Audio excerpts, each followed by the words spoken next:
Hi there, everybody, and welcome back to another fantastic review. Today we are reviewing the new Stevie album, Some Frogs I Saw. This is the debut AP from internet personality, Twitter meme lord, and at times controversial figure, Steve Wilson, known by his handle @stevie on Twitter. To give y'all an idea of his tweets, I've decided to display some on the side in the boop boop right there. This EP, Some Frogs I Saw, is 3 songs long, which sounds short, sounds easy, but each song is about 40 minutes. And it's interesting. It feels that in this project, Stevie is attempting to undergo some grand odyssey, like Lift Your Skinny Fists or anything that Citation has put out. Unfortunately, he fails in this attempt. Not miserably, because some songs succeed because they have parts of them that do work well. Whereas those other projects I mentioned delivered powerful build-ups with interesting messages, Stevie doesn't seem to say anything of substance, but he does have a lot to say. Each song carries this indie rock feel, but it's so bland and washed out and heard it all before. And the decision to make music seems like a bizarre move for Wilson, who has made, I think, reportedly over $1 million on his merch sales from his Twitter, his YouTube channel, and his Instagram feed, where he promotes brands like Supercell Water. His audience is a very mainstream one, and among that group, and among a lot of people who are music people, like you and I, there's not the patience to sit down through 2 hours of music, especially when those 2 hours are spent on 3 songs. These are not the kind of songs you throw in a playlist because you like how they sound, because it's a good pop song. This is not a song that gets played on the radio. These are 40-minute songs.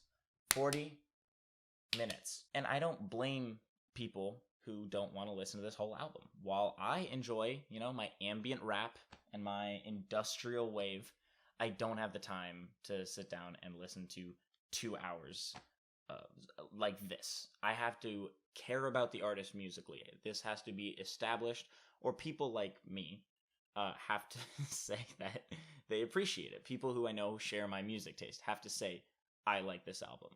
You should go listen to this album, especially when the first song is the worst of the 3. The other 2 tracks have the simple crime of being boring, but Camping shows that Wilson does not know how to create a melody. I don't think he knows what melody sounds like. I don't know if he's listened to music. The lyrics here follow the album's core concept of stories told to friends and family and passed down through time, and it's like, what? While this is a potentially interesting idea, Stevie does not deliver in the slightest. He falls flat on his face. The instrumentation, messy. Mastering, amateur. Honestly can't tell if there's supposed to be a bass or if there's some weird thing that's gone on with the mixing that he just never knew to address, because he made it in his bedroom. And I understand it's hard to make good music in your bedroom. Luckily, the other 2 tracks are a little better than this, though Snow Day and Bedtime do tend towards a lulling repetition, especially Snow Day, which has the same verse-chorus progression throughout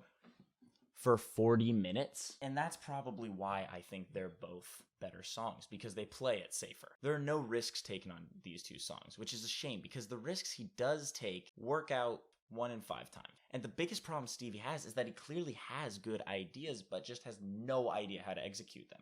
Maybe he'll be able to work with more talented people in the future, but he's going to need to earn back a lot of his credibility. He has lost his first shot at becoming a musical artist, which is not something that you ever want to have happen. I am, frankly, feeling a 3 on this album.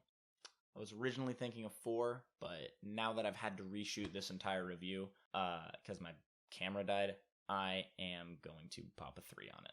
Sorry, Stevie, it's my camera battery's fault. Honestly, though, I would not get too worked up about this and call it the end of music or the end of times, like a lot of people online are saying it is. This is not the end of music. People are still making good music.